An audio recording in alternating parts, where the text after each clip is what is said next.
आज हम सोनिया विहार water sports club पे हैं। हमारे साथ यहाँ के सीनियर कोच मंजीत शेखावत जी हैं। वहीं हमारे साथ पैरा कैनो खिलाड़ी रोहित माथुर जी हैं। अभी रिसेंटली 16 तारीख को ये भोपाल में जो पैरा चैम्पियनशिप हो रही है पैरा कैनो की, उसमें पार्टिसिपेट कर रहे हैं। इनके साथ एक इसरार हैं खिलाड़ी, वो भी साथ में जाएंगे। साथ में मंजीत जी हैं, सीनियर कोच हैं, ये साथ में जा रहे हैं। तो मंजीत जी, हम जानना चाहेंगे कि पैरा कैनो चैम्पियनशिप, जिसमें एशियन चैम्पियनशिप के लिए भी सिलेक्शन होगा, तो उसमें आप बताएं कि इन दोनों की कितनी भागीदारी रहेगी और क्या परफॉर्मेंस इनकी रहेगी वहाँ पर। पहले तो मैं आपको बताना चाहूँगा कि जो ये बच्चे हैं, ये बच्चे कैनोइंग कयाकिंग वाटर स्पोर्ट्स जिसे हम कहते हैं, उसके लिए हमने तैयार किए हैं। और इन बच्चों को हमने पहले स्विमिंग सिखाई है।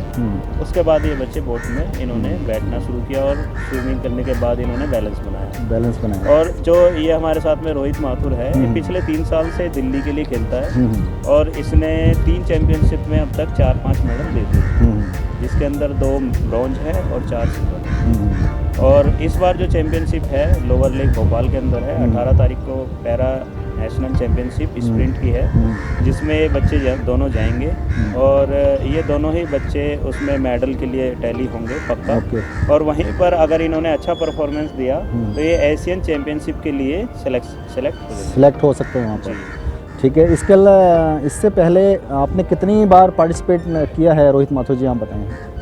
मैंने जी कम से कम लगभग में 4 बार नेशनल खेला हूँ। 4 बार नेशनल में मंजीत सर का मेरा बहुत योगदान रहा है। मुझे कभी ऐसा रियलाइज़ नहीं होने दिया कि मैं एक दिव्यांग हूँ। उन्होंने हमेशा मुझे एक एबिलिटी, एक थिंकिंग ऐसी दी। इन्होंने सोचा कि अब जो नॉर्मल जो प्लेयर्स होते हैं उनको अकॉर्डिंग आप कर सकते हो। उन्होंने मुझे कभी भी ऐसा रियलाइज़ नहीं होने दिया कि मैं पैरा का खिलाड़ी हूँ। मैं अपने आप को कभी दिव्यांग मानता भी नहीं हूँ। मैं जो नॉर्मल प्लेयर जो खेलते हैं मैं उससे अच्छा करने की कोशिश करता हूँ। और मैंने 2013 के अंदर मैंने नेशनल में मेरा नेशनल गेम्स के अंदर मेरा ब्रॉन्ज मेडल था। किसी कारणवश मैं आगे खेल नहीं पाया। मेरे मंजीत सर से मेरी बात हुई, इन्होंने मुझे बहुत मोटिवेशन दिया और उन्होंने मुझे समय समय पर कई प्रकार की बातें में कभी डिमोटिवेशन होने लगा तो भाई ने मुझे हमेशा एक एज अ कोच के रूप में, एक भाई के रूप में इन्होंने मुझे सीख दी। कभी भी मुझे कोई भी प्रॉब्लम आई किसी भी प्रकार की तो भाई ने मुझे हमेशा एक सीख दी। और इन्होंने जब से मैंने 2017 में मेरा नेशनल गोल्ड मेडल था पैरा कैनो कयाकिंग में, शायद 17 बाई वो नेशनल था, उसमें मेरा गोल्ड मेडल था। इनका पूरा सहयोग था उसमें। और आज तक मुझे कभी भी रियलाइज़ नहीं होने दिया कि मैं पैरा का खिलाड़ी हूँ। मुझे अपने साथ में रखते हैं हमेशा एक भाई की तरह। अभी नेशनल आने वाला है, आप जाने वाले हैं, पार्टिसिपेट करने वाले हैं, तो आपकी क्या स्ट्रेटेजी रहती है और आप क्या वर्कआउट को कितना समय देते हैं आप अपनी प्रैक्टिस के लिए? मैं जी कम से कम आपको बताऊं, मैं घर पे मैं सुबह रनिंग जाता हूं और जिम जाता हूं, उसके बाद मैं बोट करता हूं। लगभग 10 घंटे मैं स्पोर्ट्स के लिए देता हूं। 10 घंटे स्पोर्ट्स के लिए आप देते हैं, ठीक है।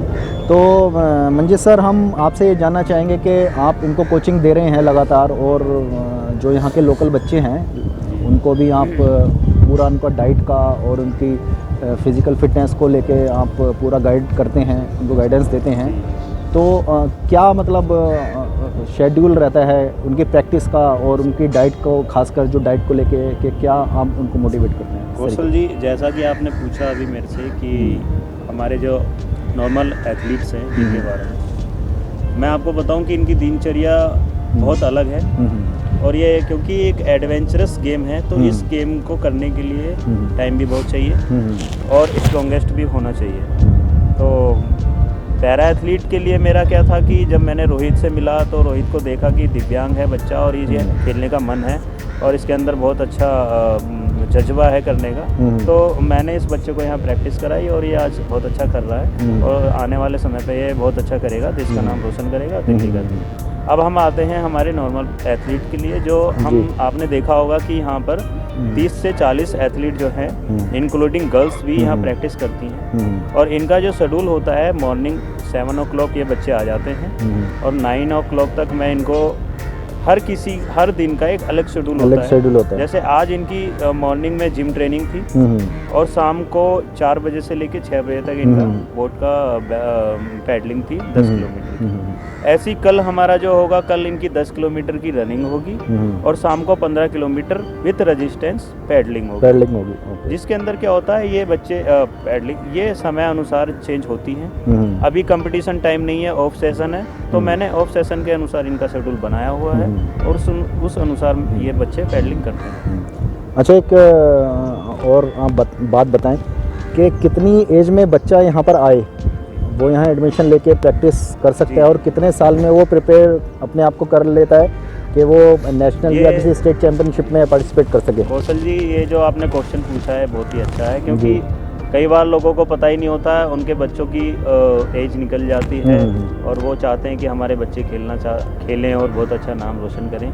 मैं आपको बताना चाहूँगा कि जो एथलीट की जो एज होती है वो 12 से 13 एज जो है, 12 से 13 साल तक के बच्चे यहाँ आ सकते हैं। वो बहुत ही अच्छी एज होती है। उस एज में जो बच्चा आता है तो वो बच्चा बहुत अच्छा कर सकता है अपने इस क्षेत्र में, जिस भी क्षेत्र में हो। ये कयाकिंग कैनोइंग नहीं, मैं हर एक खेल की बात कर रहा हूँ as a physical education teacher और कैनोइंग कयाकिंग कोच के माध्यम से आपको बताना चाहता हूँ कि कोई भी अगर गेम है, अगर हमें उसे कराना है तो उसके लिए हमें एज कम से कम 12-13 साल की बच्चे की लेनी ज़रूरी है। उसी के बाद हम उस बच्चे में एक एफिशिएंसी ला पाएंगे और एक बहुत अच्छा डेवलप कर पाएंगे। हालांकि मैं ये नहीं कह रहा कि अगर बड़ा बच्चा आएगा तो नहीं कर पाएगा, नहीं कर सकते। सब कर सकते हैं, सब कर सकते हैं, लेकिन उसके लिए उनको इस चीज़ को सोचना है कि एज जो है 12-13 साल में है तो बहुत अच्छा है, क्योंकि ये स्टेप बाय स्टेप होता है। पहले सब जूनियर, फिर जूनियर, फिर सीनियर। ठीक है। अच्छा अच्छा। जो ये तीनों लेवल होते हैं, जो सब जूनियर से बच्चा, जब हम किसी भी छत पे जाते हैं तो स्टेयर पे चढ़ते हैं, वैसे ये स्टेयर्स हैं। पहले हमें सब जूनियर पे चलना है, फिर हम जूनियर पे चलेंगे, फिर हम सीनियर पे पहुंचेंगे। तो इसी का मैं एज क्राइटेरिया लेता हूँ यहाँ पर बच्चों की, और उसी के अनुसार बच्चों को यहाँ ट्रेनिंग दी जाती है। हमारे साथ दूसरे पैरा खिलाड़ी इसरार आ गए हैं और ये भी भोपाल जा रहे हैं नेशनल चैम्पियनशिप में। तो इसरार जी, आप बताओ कि आपने इससे पहले कितनी बार नेशनल में या किसी स्टेट चैम्पियनशिप में पार्टिसिपेट किया और क्या आपकी स्ट्रेटजी रही है और कितना अपनी प्रैक्टिस को आप वक्त देते हैं, तैयारी करते हैं?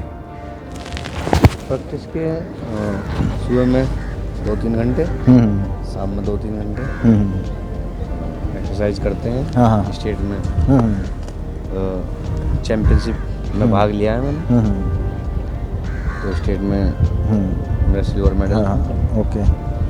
मैं जो है नेशनल चैम्पियनशिप के लिए भोपाल जा रहा हूँ, भोपाल जा हुआ है मेरा। ठीक है, ठीक है। और वहाँ पे जो है एशियन चैम्पियनशिप के लिए ट्रायल भी है, तो national championship. Very good. National championship में जा रहे हैं, जहाँ से आगे हम एशियन चैम्पियनशिप के लिए भी सिलेक्ट हो सकते हैं। तो मन में क्या स्पिरिट है, क्या कर गुजरने की एक जो जज्बा है वो आपके अंदर बना हुआ है? जी बिल्कुल है। हम गोल्ड मेडल नेशनल में गोल्ड मेडल लाएंगे और एशियन चैम्पियनशिप में सिलेक्शन होगा हमारा, पक्का मन में बना हुआ है। हमारे कोच साहब हैं, मैंने कोच साहब हमारे पास जो है साथ मेहनत कराते हैं हमें, सुबह 2-3 घंटे सुबह, 2-3 घंटे शाम को, और पूरी तैयारी से लगे हुए हैं हमारे साथ में। तो इसी को देखते हुए हमें मन में पूरी ठान रखी है कि गोल्ड मेडल लाना है और नेशनल एशियन चैम्पियनशिप में हमें। Very good. आपने जो पूरा स्पिरिट और पूरा जज्बा है वो आपने बनाए रखा है। तो हम फिर मंजीत जी के पास चलते हैं, मंजीत सर के पास। तो मंजीत सर, जैसे हम यहाँ देख रहे हैं कि वेन्यू, इस तरह का जो वेन्यू है एकदम नेचर के करीब है, और जो यमुना की पूरी बेल्ट है ये एकदम वाटर से लबालब है, मतलब इस तरह का पानी भी हमें कहीं नहीं देखने को मिलेगा। तो जो हमारा क्याक और कैनो का जो खेल है उसमें पानी की कितनी इम्पोर्टेंस है कि पानी अगर ऐसा हो तो आप प्रैक्टिस हम और बेहतर कर सकते हैं?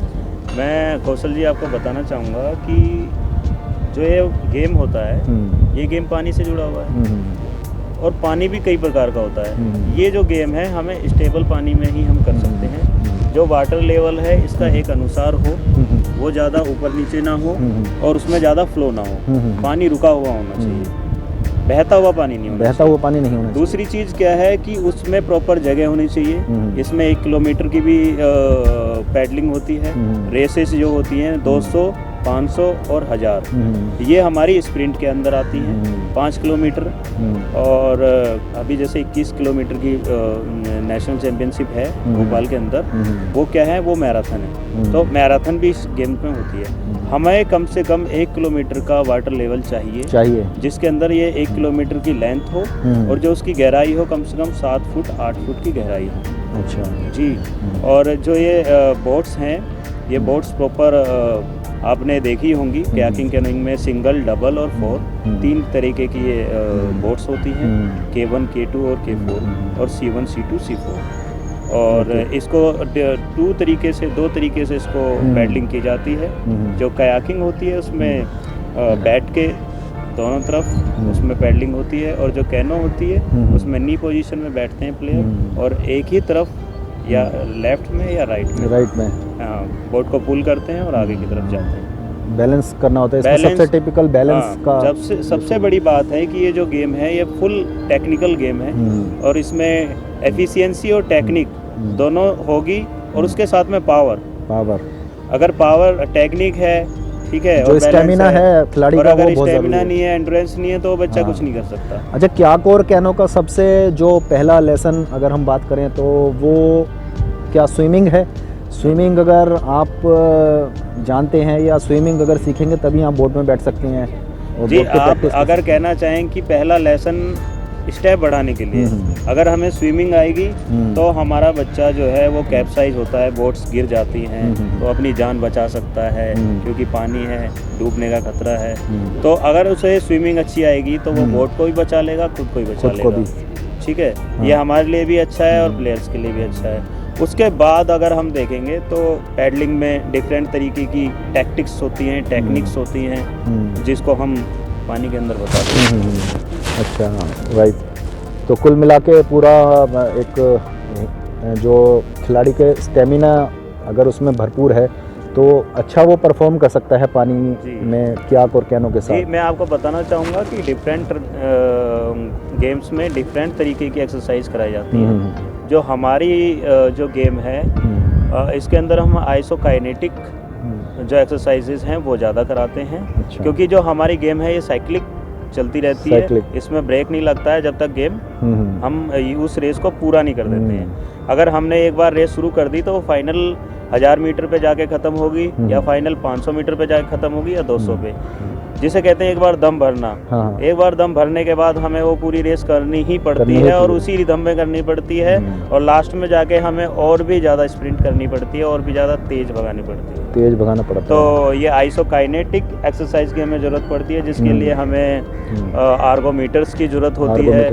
ठीक है, आपने देखा होगा अभी हम वेट ट्रेनिंग कराते हैं तो इसमें हमने बटरफ्लाई से लेके सारी एक्सरसाइज, चिन अप, पुशअप और सिटअप और इसके अंदर जो हमारा ये है बार डिम्बल बार्स वगैरह हमने रखे हुए हैं, उसकी हम एक्सरसाइज कराते हैं। एक दिन हैवी वेट, किसी दिन सर्किट ट्रेनिंग, ठीक है, किसी दिन फार्टलेग ट्रेनिंग, ये सारी तरीके की ट्रेनिंग मैं करता हूँ। काफ़ी अच्छा और इम्पोर्टेंट और इंटरेस्टिंग है ये खेल और वाटर से जुड़ा हुआ है और देखने में भी काफ़ी अट्रैक्टिव लगता है। तो हम सबसे पहले अब चलते चलते माथुर जी को और इसरार जी को बधाई देना चाहेंगे, साथ ही मंजीत जी को भी, कि आने वाले नेशनल गेम में आप जाएं और बहुत अच्छा परफॉर्म करें और गोल्ड लेके आएं, हमारी यही कामना है।